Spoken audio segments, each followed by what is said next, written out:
स्वागत है आपका आरकेएस आयुर्वेदन योगा के यूट्यूब चैनल पे। दोस्तों, जैसा कि हम लोगों ने एक नई सीरीज शुरू की थी कि हम आप लोगों को सभी यूनिवर्सिटीज के प्रीवियस एमसीक्यूज करवाएंगे, और आज उसी सीरीज में हम दूसरा पेपर लेके आए आपके सामने। डॉक्टर सर्वपल्ली राधाकृष्णन, राजस्थान आयुर्वेद यूनिवर्सिटी जोधपुर का जनवरी 2025 का पेपर। दोस्तों, इससे पहले हमने जो पेपर किया था वो था दिसंबर 2025 का, जो लेटेस्ट 2022 बैच के लिए हुआ था जोधपुर यूनिवर्सिटी की तरफ से। और ये जो क्वेश्चन पेपर है वो 2021 बैच के लिए हुआ था जनवरी 2025 में। तो दोस्तों, आज हम शुरू करने वाले हैं स्वास्थ्यवर्धक योग का फर्स्ट पेपर। हम इस पे पहले ही डिस्कस कर चुके हैं कि सोल एंड स्वास्थ्यवर्धक योगा बहुत ही जल्द आप लोगों को मार्केट में मिलने वाली है, जिसमें आप लोग जो है सारे ऑथेंटिक एमसीक्यू जो है वो देख पाएंगे। चलिए, और आप हमसे संपर्क करने के लिए जितने भी यहाँ पे आइकन्स बने हुए हैं, गूगल प्ले स्टोर का, ईमेल, इंस्टा, यूट्यूब, व्हाट्सएप, इन सभी पे आरकेएस आयुर्वेद योगा नाम से हमें सर्च कर सकते हैं। थैंक यू दोस्तों। तो शुरू करते हैं हमारा first question, which of the following dimension is not mentioned in WHO definition of health. According to WHO definition में कौन सी डायमेंशन मेंशन नहीं की गई है, ये क्वेश्चन है। तो इस क्वेश्चन को इजीली समझने के लिए हमने यहाँ पे अकॉर्डिंग टू WHO हेल्थ की डेफिनेशन भी मेंशन की है कि health is a state of complete, तीन ही डायमेंशन की इसमें बात की गई है, physical, mental and social wellbeing, and not merely absence of disease और इन्फर्मिटी। ये डेफिनेशन आप सबको आती है, इजी है, बट यहाँ पे तीन डायमेंशन में स्पिरिचुअल डायमेंशन की बात नहीं की गई है। तो यहाँ पे राइट आंसर जो जाएगा वो जाएगा स्पिरिचुअल। ओके दोस्तों, नेक्स्ट शुरू करते हैं हम नेक्स्ट क्वेश्चन पे। ओके, दंत धावन के अयोग्य वृक्ष कौन से हैं? तो दंत धावन के अयोग्य वृक्ष पूछे। इसके लिए आपको दंत धावन के योग्य वृक्ष और अयोग्य दोनों ही याद होने जरूरी है। तो दोस्तों, देखते हैं हम यहाँ पे, मैंने आप लोगों के लिए यहाँ पे श्लोक रखा है कि अकॉर्डिंग टू आचार्य वाग्भट यानी लघु वाग्भट, अर्क, न्योग्रोध, खदीर, करंज, ककुब आदिकम, यानी ये जो प्लांट है ये सारे वो प्लांट है जिनसे दातुन करना चाहिए, जिसमें अर्क है, न्योग्रोध है, खदीर है, करंज है, ककुब यानी अर्जुन है। ठीक है, इसके अलावा यहाँ पे अपामार्ग भी आया है। तो ये सारे ऐसे कंटेंट है जिससे हम दातुन कर सकते हैं। देन इसके आगे आया है प्रातः भुक्त्वा। ये भी कई बार क्वेश्चन पूछा जाता है कि दातुन कितनी बार करना चाहिए। तो प्रातः यानी एक तो अर्ली मॉर्निंग जो दिनचर्या में बताया गया है, और दूसरा है खाने के बाद। आप जितनी टाइम खाना खाते हैं उसके खाने के बाद आपको करना चाहिए। तो जनरली काल पूछा जाता है तो दो काल जाता है, प्रातः और दूसरा भुक्त्वा यानी खाने के बाद। ओके, देन लिखा है चाहे मर्द व अग्रम, क्योंकि ये प्लांट बेस जो है दातुन की बात हो रही है, इसलिए उसे चबा के मृदु करना, इसलिए मृदु अग्रम कहा है। और तीन रस, कषाय, कटु, तिक्तम। इससे पिछला जो पेपर हमने किया था लेटेस्ट दिसंबर 2025 का, उसमें क्वेश्चन पूछा गया था कि आचार्य चरक के अनुसार कौन से रस का सेवन नहीं करना चाहिए, और मैंने बताया था चरक और वाग्भट दोनों ने ही कौन से रस का सेवन बताया है, कषाय, कटु और तिक्त, यानी किन तीन का नहीं बताया तो वो मधुर लवण का। देन आचार्य अष्टांग संग्रह के अनुसार ये सारे वो प्लांट दिए गए हैं जिनको हमें दातुन के लिए यूज नहीं करना है, जैसे न एव, श्लेष्मातक, अरिष्टक, विभितक, धव, धन्व, बिल्व, वज्जुल, निर्गुंडी, शिग्रु, तिलवक, तिंदुक, कोविदार, शमी, पीलू। ठीक है, इस तरीके से आप ये श्लोक जो है देखिएगा समय की पाबंदी होने के कारण। और यहाँ पे आप देखेंगे कि सेकंड लाइन में शिग्रु आया है। ठीक है, अकॉर्डिंग टू अष्टांग संग्रह।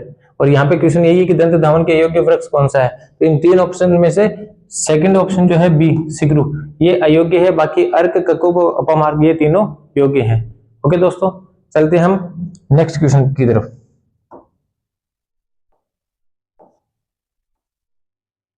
ओके, नेक्स्ट क्वेश्चन है दाह कंडु मलघ्नश्च दृष्टि क्लेद रुजापहम। ये किस प्रोसीजर्स, दिनचर्या प्रोसीजर्स के लिए आया है? देखिए, यहाँ बात हो रही है दृष्टि की। तो दृष्टि से हम देख सकते हैं कि अंजन और नश्य दोनों से जा सकता है। ठीक है, लेकिन चूंकि स्पेसिफिक ये जो कोटेशन आई है, ये स्पेसिफिक कोटेशन आई ही केवल अंजन के लिए। और कौन से अंजन के लिए? तो ये सुश्रुत का रेफरेंस है। कहाँ का रेफरेंस है? सुश्रुत संहिता का रेफरेंस है। और इसमें साफ साफ लिखा है मतम श्रोतो अंजनम श्रेष्ठम विशुद्धम सिंधु संभवम। उसमें फिर इस श्रोतो अंजन की महिमा बताई गई है कि ये दाह, कंडु, मल किसके? आई के। ठीक है ना, अगर आंख में दाह हो रहा है, आंख में कंडू आ रही है यानी खुजली आ रही है, आंख में कोई भी मल है, और दृष्टि यानी आंखों की रोशनी, क्लेद रुजापहम, और आंखों में अगर कोई क्लेद यानी कोई रिसाव हो रहा है और रुजा, उसमें कोई पेन हो रहा है तो उन सभी को कम करने वाला। अपाहम मीन्स कम करना, तेजो रूपा वहम और रोशनी को बढ़ाने वाला। चाहे वो सहते मारुत आतपो न नेत्र रोगा जायते तस्माद अंजनम आचरित। और वात और पित्त, क्योंकि आपको सबको पता है कि जो अक्षी है वो तेज महाभूत है, और यहाँ हम जब भी बाइक पे निकलते हैं, रास्ते में चलते हैं, तो धूल के कण या तेज रोशनी, इनसे आंखों को भय रहता है, यानी नुकसान हो सकता है। तो अगर आप डेली स्रोतो अंजन आचार्य सुश्रुत के अनुसार है उसका यूज करते हैं तो आपको ये सारे लाभ मिलेंगे। तो क्वेश्चन है दाह कंडु बलग्नश्च दृष्टि के लिए द्रुजापहम, साफ साफ है किसके लिए आया है, तो अंजन के लिए आया है। क्लियर, चलते हैं नेक्स्ट क्वेश्चन पे। ओके, नेक्स्ट क्वेश्चन, चरक अनुसार धमापन नश्य है। एग्जाम इनमें से बताना, इनमें से कौन सा धमापन है, स्नेहन है, रेचन है, स्तंभन है, प्रायोगिक है। तो ये बहुत इजी क्वेश्चन है आप लोगों के लिए कि चरक के अनुसार धमापन नश्य कौन सा है। तो अब बात आती है कि हम इसको थोड़ा सा इलोबरेट कर लेते हैं कि आचार्य चरक और सुश्रुत के अनुसार नशे के टाइप्स कितने। तो चरक ने 5 बताए, जिसमें नावन, अवपीड, धमापन, धूम और प्रतिमश। तो यहाँ पे धमापन आया है, ठीक है। देन आचार्य सुश्रुत के अनुसार भी 5 प्रकार के नशे हैं, जिसे नश्य, शिरोविरेचन, प्रतिमश, अवपीड और प्रधमन। तो आचार्य सुश्रुत ने धमापन को प्रधमन कहा है, और दोनों ही प्रधमन और धमापन ये जो है वो रेचन का काम करते हैं, ठीक है ना। तो इसीलिए ये किस में जाएगा, रेचन में। क्लियर दोस्तों, चलते हैं नेक्स्ट क्वेश्चन की तरफ। आप लोगों की डाउट इसमें और हो तो आप हमें डीएम कर सकते हैं, कमेंट कर सकते हैं, और कुछ भी और प्रॉब्लम हो तो जो हमने आइकन्स बताए थे उसमें कांटेक्ट भी कर सकते हैं, ठीक है दोस्तों। ओके, नेक्स्ट क्वेश्चन, आचार्य सुश्रुत के अनुसार कवल के कितने प्रकार हैं। तो जो ऑप्शंस लिखे हैं उस पर आगे हम डिस्कस करते हैं कि आचार्य सुश्रुत ने कवल, देखिए मैं लिख रहा हूं यहाँ पे, कवल, ऑब्लिक गंडूश और ऑब्लिक प्रति सारण, ये तीनों के ही कितने प्रकार बताए हैं। तो आंसर जाएगा 4 प्रकार बताए हैं। कितने प्रकार बताए हैं दोस्तों, 4 प्रकार बताए हैं। और इन 4 प्रकार का नाम कवल और गंडूश, इन दोनों का ही कॉमन नेम दिया है, वो है स्नेहन, प्रसादन, शोधन और रोपण, ठीक है। स्नेहन, प्रसादन, शोधन और रोपण। स्नेहन किसके लिए करेंगे, तो वात दोष के लिए करेंगे। प्रसादन करेंगे तो पित्त दोष के लिए करेंगे। शोधन करेंगे तो कफ दोष को कम करने के लिए। और रोपण करेंगे तो अगर कुछ लग जाती है, हीलिंग हो जाती है, तो मेनली रक्त दोष के लिए आता है, ठीक है। तो ये चूंकि सुश्रुत है, सुश्रुत ने 4 दोष माने हैं। क्लियर, चलते हैं नेक्स्ट क्वेश्चन की तरफ। ओके, आचार्य सुश्रुत ने धूमपान का निषेध किस विवादी में किया है। तो इसके लिए भैया देखो, धूमपान बड़ा इंपॉर्टेंट टॉपिक है। आप लोगों के जो पेपर्स होते हैं उसमें आपके एमसीक्यू आते हैं, एसएक्यू आते हैं और एलएक्यू आते हैं। तो धूमपान एक ऐसा टॉपिक है जो एलएक्यू में सिंगल टॉपिक भी बन सकता है कि पूरा धूमपान का डिस्क्रिप्शन कीजिए अकॉर्डिंग टू डिफरेंट आचार्यस, ठीक है, जिसमें उसके किस तरीके से धूमवृत्ति बनाई जाती है, धूमपान के योग्य कौन है, अयोग्य कौन है, कॉन्ट्राइंडिकेशन कौन सा है, उसके एडवांटेज क्या है, डिसएडवांटेज क्या, सारी चीजें आपसे पूछी जाएंगी, ठीक है। तो यहाँ पे निषेध पूछा है कि कौन कौन से ऐसे व्याधियां हैं या कंडीशन है जिसमें धूमपान निषेध है, ठीक है। तो इसके लिए ये श्लोक मैंने यहाँ पे मेंशन किया है। ये सब आप ही लोगों के लिए कि आपको इजीली मटेरियल मिल जाए, ठीक है। तो यहाँ पे मैंने आचार्य सुश्रुत के अनुसार भी लिखा है और चरक के अनुसार भी लिखा है, ठीक है। तो आप जब इसको देखेंगे अच्छे से तो यहाँ पे बहुत सारी डिजीज को मेंशन किया है। फॉर एग्जांपल शोक है, श्रम है, भय है, उष्ण है, विष, रक्तपित्त है, मद मूर्छा है, दाहा, पिपासा और पांडु। देखिए पांडु का डिस्क्रिप्शन आया है, ठीक है। और भी बहुत सारे रोग हैं, ठीक है। फॉर एग्जांपल तिमिर है, प्रमेह है, ठीक है। ऊर्ध्ववात के लिए आया है, ठीक है। ऊर्ध्ववात आर्थ मींस ऊर्ध्ववात रोग है, बाल, वृद्ध, दुर्बल, विरिक्त, गर्भिणी, ये सब तो कॉमन हम जानते ही हैं, ठीक है। अकॉर्डिंग टू आप चरक भी देखेंगे तो चरक के भी ये पूरी कोटेशन इंपॉर्टेंट है, आपको अच्छे से ये आनी ही चाहिए, ठीक है।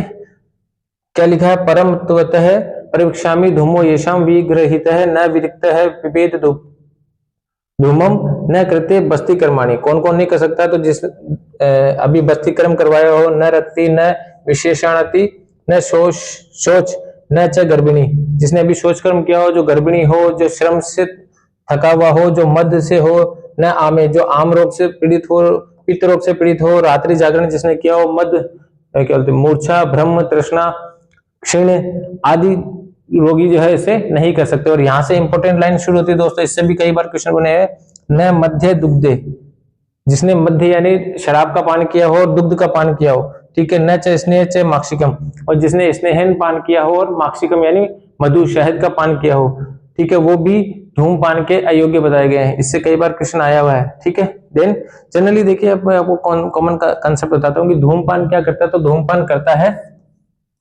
कफ और वात का शमन, ठीक है। और चूंकि धूमपान है ऊर्ध्व जतुगत व्याधियों के लिए, तो ऊर्ध्व जतुगत जितनी भी कफ और वात की व्याधियां उनमें आएगी, तो देखिए आप, शिरशूल वात के कारण होता है, पीनस वात कफ के कारण होता है, हिक्का वात कफ के कारण होता है, तो ये सारे में तो वो शमन करने वाला ही है। बट कुछ ऐसे रोग भी हैं सिर में, जैसे सिरोविघात कहा है, ठीक है, वात के कारण होता है, लेकिन उसमें मना है धूमपान, तो वो आपको याद करना चाहिए अच्छे से। बड़ा क्वेश्चन आ सकता है, इंपॉर्टेंट है, अकॉर्डिंग टू चरक और सुश्रुत दोनों ही आपको याद होने चाहिए। तो इसका राइट आंसर जाएगा पांडुरोग। क्या जाएगा? पांडुरोग। चलिए चलते हैं नेक्स्ट क्वेश्चन के लिए। ओके, प्रायोगिक धूमपान के लिए निम्नलिखित में से कौन सा सही समय है? तो अब समय मीन्स काल की बात आ रही है, तो काल के लिए हम बात करते हैं। तो इसके लिए मैंने आपको इजी करने के लिए यहाँ पे एक मेथड लगाया है, काल, ठीक है। तो काल की बात करते हैं, तो यहाँ पे मैंने अकॉर्डिंग टू चरक भी लगाया है और अकॉर्डिंग टू सुश्रुत भी लगाया है। तो आचार्य चरक ने जो काल बताए हैं वो बताए 8 काल। कितने बताए? 8 काल। और सुश्रुत ने बताए हैं प्रायोगिक धूमपान के, तो बताए 4 काल।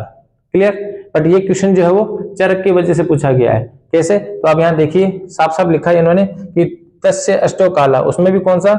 स्नात्वा, स्नात्वा यानी स्नान कहा है, और इसमें हमारा पहला ही ऑप्शन स्नान है, ठीक है। तो राइट आंसर तो हमारा स्नान ही जाएगा, ठीक है। देन और क्या लिखा? भुक्तवा, खाने के बाद, समुल्लिखे, वमन के बाद, क्षुत्वा, छींक के बाद, दंतानिघृष्य, दांतों के बाद, ठीक है।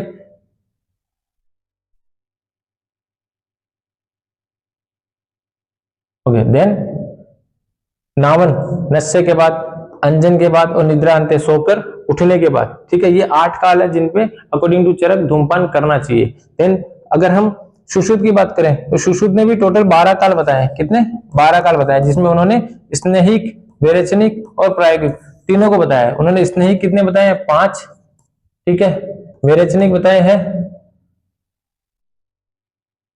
3, और प्रायोगिक बताए हैं 4, ठीक है। तो 5, 4, 3 टोटल 12 होते हैं, ठीक है। तो यहाँ साफ साफ लिखा हुआ है, ये क्वेश्चन इंपॉर्टेंट है, इससे इस तरीके से पूछा जाता है कि आचार्य अकॉर्डिंग टू सुश्रुत तत्र विभागो, यहाँ मैं डायरेक्ट विभाग वाली बात कर रहा हूँ कि मूत्रोच्चार यानी मूत्र करने के बाद, क्षौथु के बाद, हसित, रुदित और मैथुन, ये 5 ऐसी कंडीशन है जिसमें स्नेहिक धूमपान करना चाहिए। ओके, देन स्नान, छर्दन, दिवा स्वप्न, ये 3 ऐसी कंडीशन है जिसमें विरेचनिक धूमपान करना चाहिए। तो आचार्य सुश्रुत ने विरेचन का स्नान को किसमें बताया? तो विरेचनिक धूमपान में बताया। बट क्वेश्चन क्या है?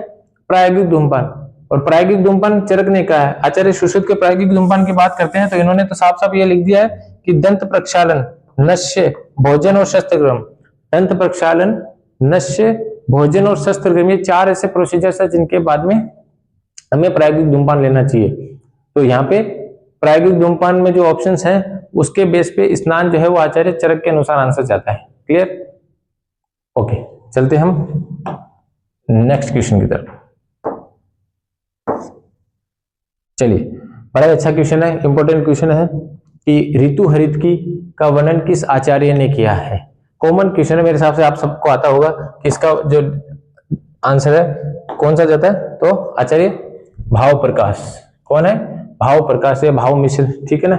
और ये ऋतु हरितकी जनरली पूछा जाता है कि ऋतु के अनुसार हरितकी का सहपान क्या है, ठीक है। तो यहाँ पे हरितकी जो है वो अकॉर्डिंग टू ऋतु अगर आप बात करेंगे तो शिशिर में पिपली के साथ लेना चाहिए, बसंत में शहद या मधु के साथ लेना चाहिए, ग्रीष्म में गुड़ के साथ लेना चाहिए, वर्षा में सेंधव के साथ लेना चाहिए, शरद में मिश्री, सीता या शर्करा के साथ लेना चाहिए, और रजी हेमंत लास्ट तो उसमें शुंठी के साथ लेना चाहिए, ठीक है।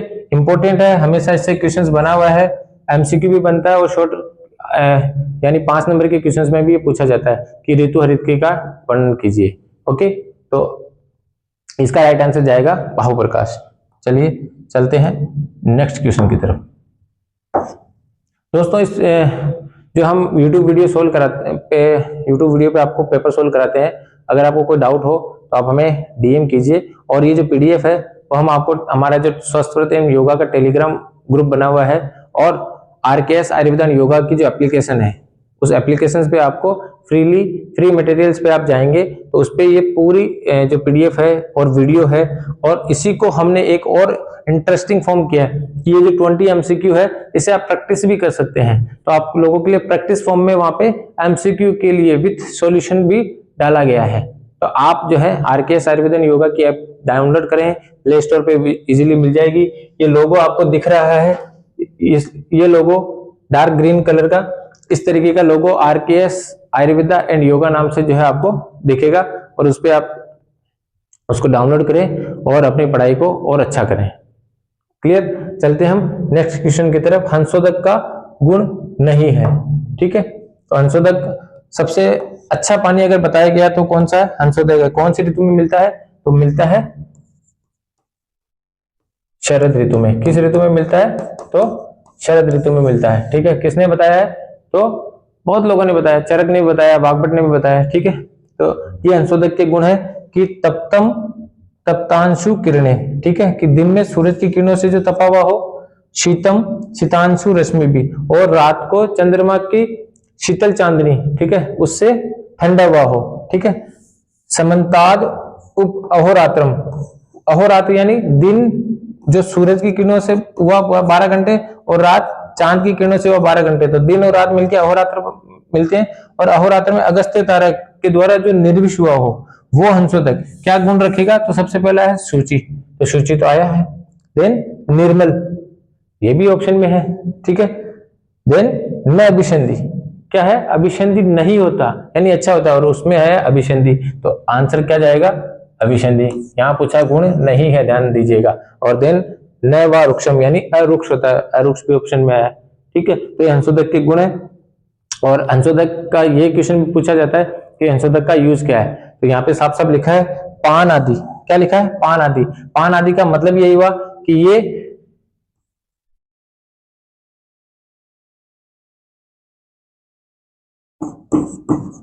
पीने के लिए, ठीक है, अवगाहन के लिए, और जितने भी मैं कहूंगा कि डोमेस्टिक जितने भी प्रकार के यूजेस है ना, ठीक है, उन सारे डोमेस्टिक यूजेस में हंसोदक का यूज किया जाता है। पान आदि का मतलब ये है कि पीने के लिए और आदि जितने भी और काम आप जल से करते हैं डोमेस्टिक पर्पज से, वो सारे कामों में आप जो है हंसोदक का यूज कीजिए। क्लियर? और अमृतोपम, अमृत के समान इसकी जो है उपमा बताई गई है कि जिस तरीके से अमृत हमको फायदा देता है उसी तरीके से हंसोदक फायदा देता है। शरद ऋतु में इतने कॉम्प्लिकेशंस आते हैं, इतने डिजीजेस होती है, पित्त का प्रकोप होता है। आप देखिए जिनके अगर पित्त से रिलेटेड और रक्त की व्याधियां जो है वो शरद ऋतु में ही निकल के आती है, ठीक है। इसलिए शरद को क्या बोलते हैं, बड़ा ही डेंजर ऋतु कहा है। ओके, उसमें जो हमारी मलेरिया वगैरह डिजीज, डेंगू, वो भी काफी मिलती है क्योंकि साधारण ऋतु है। बट हंसोदक भी उसी में कहा है।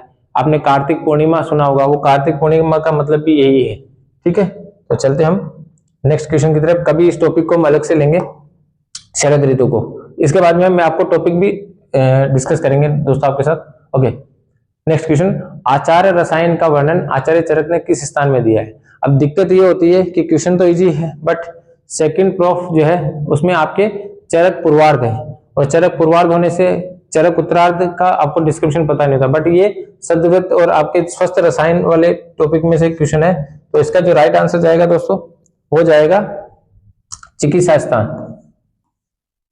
क्या जाएगा? चिकित्सा स्थान।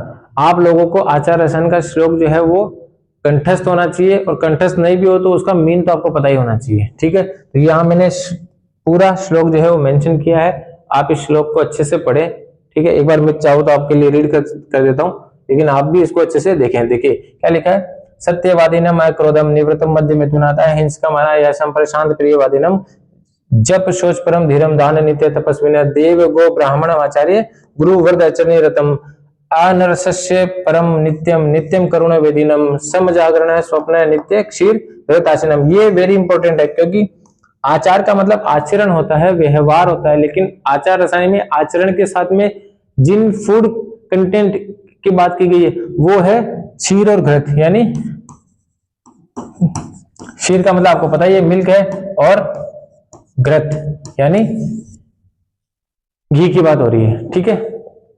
तो ये दो फूड कंटेंट भी आचार रसायन में बताए गए, इसीलिए इनको नित्य रसायन भी कहा है। और हमारे इंडियन कल्चर में शुरू से ही घी और दूध ये नित्य रसायन के रूप में चलता है। आज का एक समय आ रहा है जहां लोग घी और दूध खाना अवॉइड कर रहे हैं, बट अकॉर्डिंग टू आयुर्वेदा ये नित्य रसायन, और मेरे हिसाब से भी सबको हमेशा सेवन करना चाहिए। देन नेक्स्ट लाइन में देश काल प्रमाणज्ञ युक्तिज्ञम अहंकृत, अहंकार नहीं करना चाहिए। इसको समझाऊंगा नहीं मैं अभी, क्योंकि इसको लेके मैं आपको एक अलग वीडियो लेके आऊंगा आचार रसायन के लिए। बट यहाँ पे आचार रसायन की इंपॉर्टेंस है इसलिए मैं बता रहा हूँ। सस्ता आचारम संकीर्णम आध्यात्म प्रवीण इंद्रियम उपातिसारम वरदानाम आस्तिकानाम जितात्मनाम धर्म शास्त्र परम विद्या नरम नित्य रसायनम।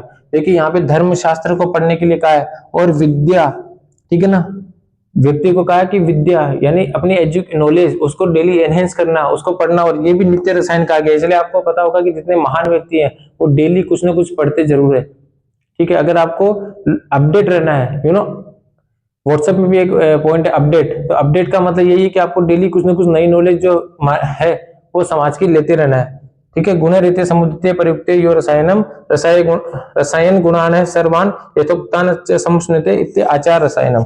कहाँ का है तो चरक चिकित्सा एक, जो पहला है रसायन वाजीकरण, उसमें रसायन चैप्टर में ये मेंशन है। तो आप इसको अच्छे से देखें, इंपॉर्टेंट है। स्वास्थ्यव्रत के एसएक्यू के रूप में जनरली शॉर्ट क्वेश्चन में भी पूछा जाता है। चलिए चलते हैं नेक्स्ट क्वेश्चन की तरफ।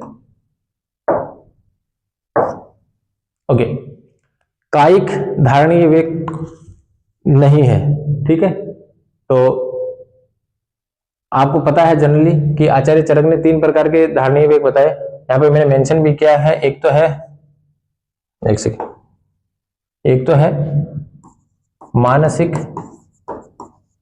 एक है वाचिक, और एक है कायिक।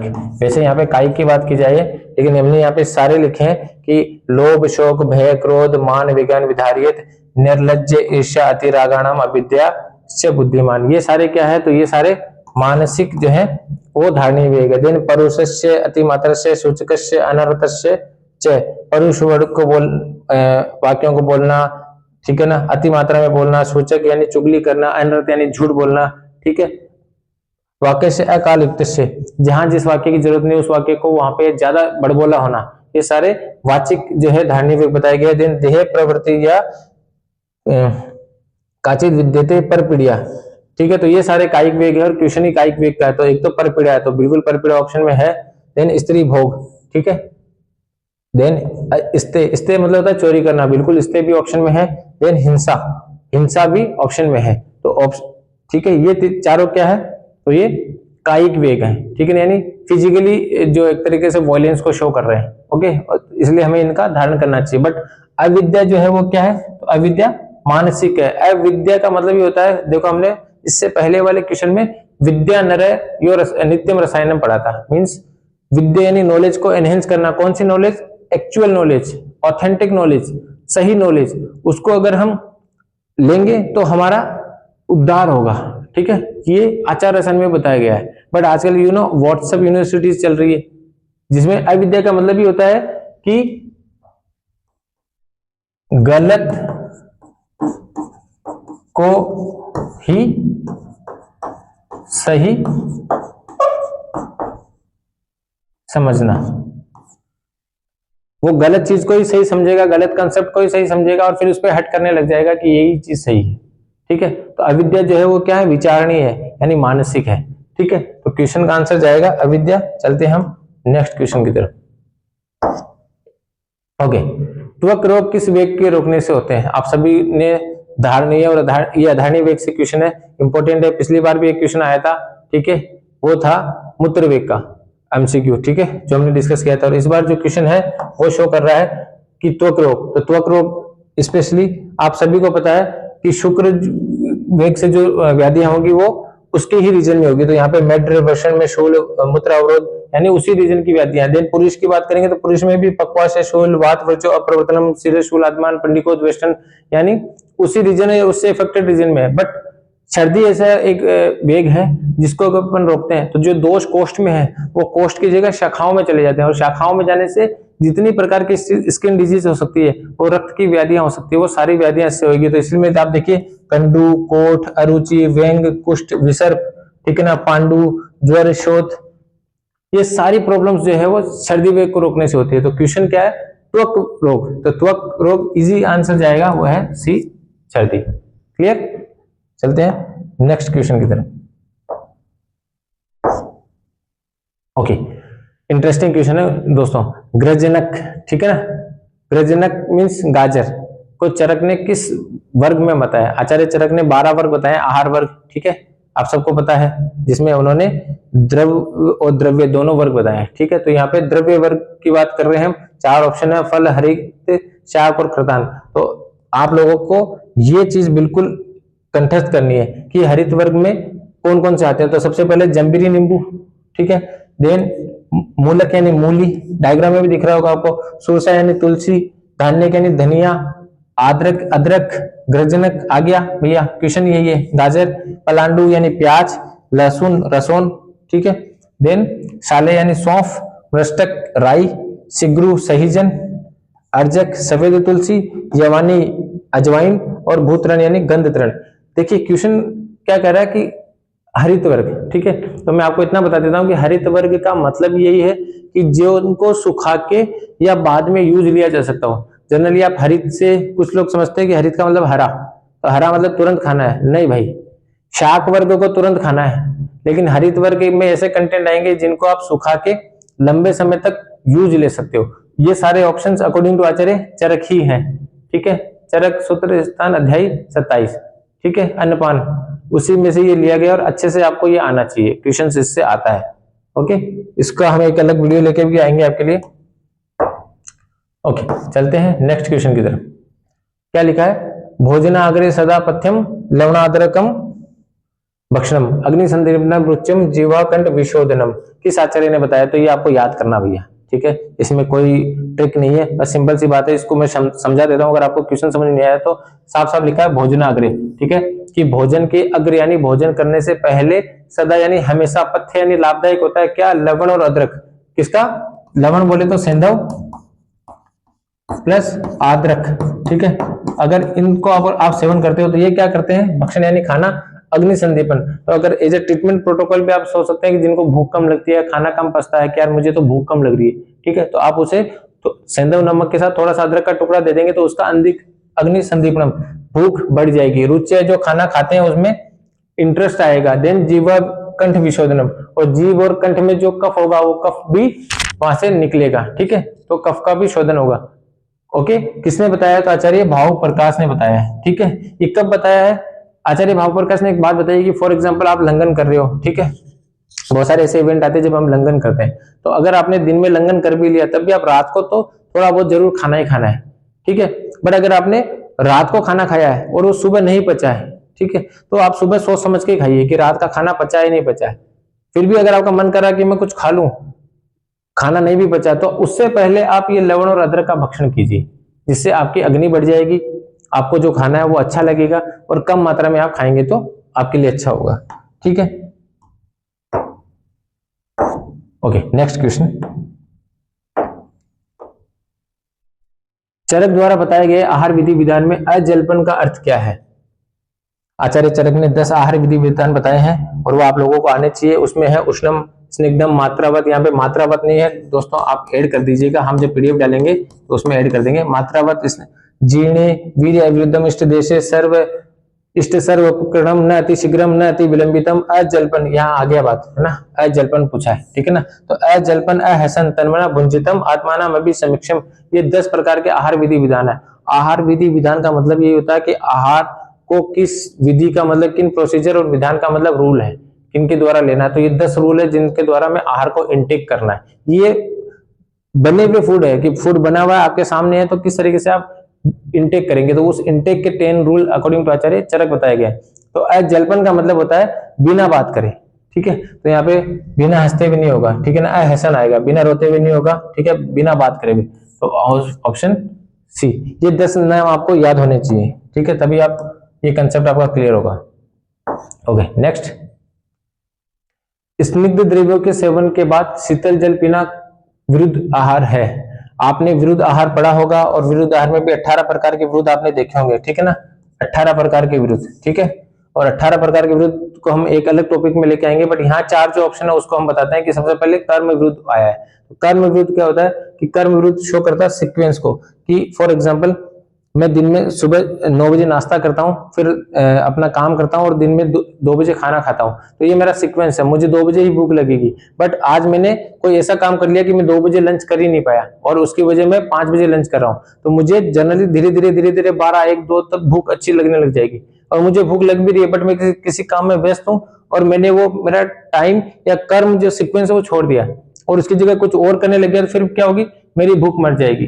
तो 2 कंडीशन कि जब आपको भूख नहीं लगी हो, फॉर एग्जांपल मैं 2 बजे खाता हूँ और आज किसी ने कहा 11 बजे खा ले, तो 11 बजे मुझे भूख ही नहीं लगी, लेकिन किसी के कहने पे मैंने खाना खा लिया, ठीक है। तो जब आपको भूख नहीं लगी हो तब आप खाना खा लो, तो भी कर्म विरुद्ध है। और जब आपको भूख लगी हो तब आप खाना नहीं खाओ, उसके बाद में जब आपकी भूख मर गई हो तब आप खाना खाओ, वो भी कर्म विरुद्ध है। ओके, देन परिहार विरुद्ध। परिहार विरुद्ध में ये जाता है कि incompatible in respect of contraindications, means contraindications मतलब है कि एक का दूसरे के साथ, वैसे कॉन्ट्राइंडिकेशन तो सारे ही विरुद्ध है कि किसी का किसी के साथ नहीं होगा तभी वो विरुद्ध होगा, ठीक है। तो जनरली यहाँ पे लिखा है कि चाय के बाद में ठंडा जल पानी पीना, ओके। और एक क्वेश्चन ये भी आता है कि सुअर के मांस खाने के बाद में क्या बोलते हैं, उष्ण जल पीना, ओके, क्योंकि वो पहले से उष्ण है और उसके बाद में आप उष्ण पियोगे तो वो विरुद्ध है। वैसे ही चाय गर्म है, उसके बाद आप ठंडा पानी पियोगे तो भी वो विरुद्ध है। तो कॉन्ट्राइंडिकेटेड चीजें आप आपस में करना, एक साथ करना, वो परिहार विरुद्ध है। देन उपचार विरुद्ध। उपचार विरुद्ध में कॉमन एग्जांपल जाता है वो है कि घी सेवन करने के बाद में, घी खाने के बाद में